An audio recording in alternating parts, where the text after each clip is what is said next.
বাংলাদেশের প্রতি অকৃত্রিম ভালোবাসা যাদের আছে, বাংলাদেশের জাতীয়তাবাদে যারা বিশ্বাস করে, বাংলাদেশের স্বাধীনতায় যারা বিশ্বাস করে, গণতন্ত্রে যারা বিশ্বাস করে, হাজার হাজার লক্ষ লক্ষ দেশপ্রেমিক যারা বিদেশে অবস্থান করে, তাদের এই জুলাই আন্দোলন পূর্ববর্তী 17 বছর তাদের একটা বিশাল ভূমিকা ছিল।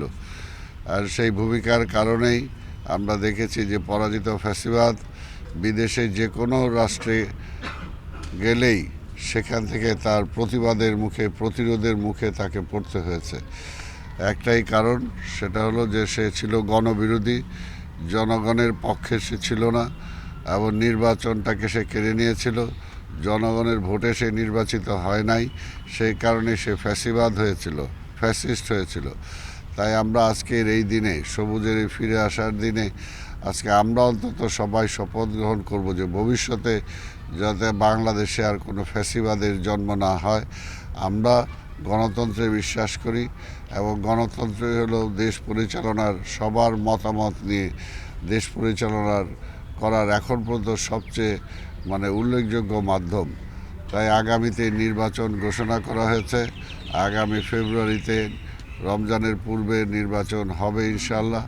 তো যেমনিভাবে প্রচার দল আজকে এখানে মাহফুজ আছে, আকবর আছে, তাদের নেতৃত্বে সারা দেশে, সারা পৃথিবীতে যেভাবে প্রচার দল গণতন্ত্রের উত্তরণের জন্য কাজ করেছে, আজকের মৌলিক অধিকার ফিরে পাওয়ার জন্য কাজ করেছে, সাংবাদিকদের অধিকার ফিরে পাওয়ার জন্য কাজ করেছে, আমরা বিশ্বাস করি আর এই আন্দোলন এখনও শেষ হয়ে যায় নাই।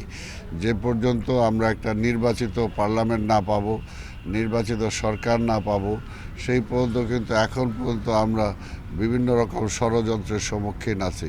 পরাজিত ফ্যাসিবাদ এখনও ষড়যন্ত্র করে চেষ্টা করছে যাতে নির্বাচন বানচাল করা যায়, এই অন্তর্বর্তীকালীন সরকারকে ব্যর্থ করা যায়।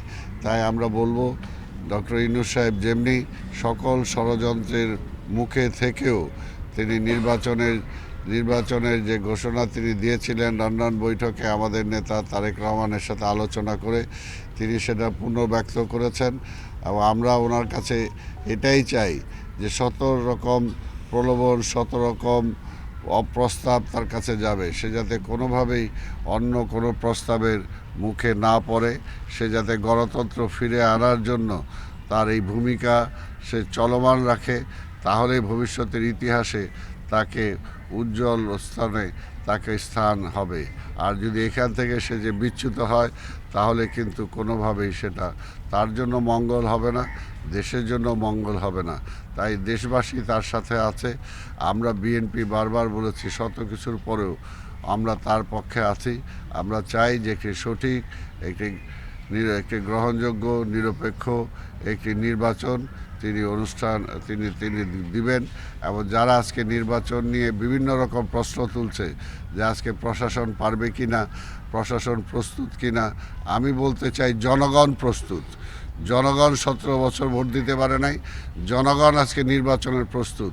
কাজে জনগণের মুখে কেউ এই নির্বাচনকে ছিনিয়ে নিতে পারবে না, এই নির্বাচনকে প্রশ্নবোধক করতে পারবে না। আমরা ডক্টর ইউনূস সাহেবকে বলতে চাই, আপনি যেমনি বলেছেন যে ইতিহাসে একটি সুন্দরতম নির্বাচন আপনি দিবেন, আমরা আপনার পাশে আছি, এবং সেই ধরনের একটি নির্বাচন জনগণ উপহার দিবে। জনগণই সকল অন্যায় অবিচারের বিরুদ্ধে প্রতিরোধ গড়ে তুলবে। প্রত্যেকটা সেন্টারে জনগণ পাহারা দিবে, যাতে কোনোভাবেই পরাজিত ফ্যাসিবাদের পক্ষের কোনো শক্তি সেই নির্বাচনকে বানচাল করতে না পারে।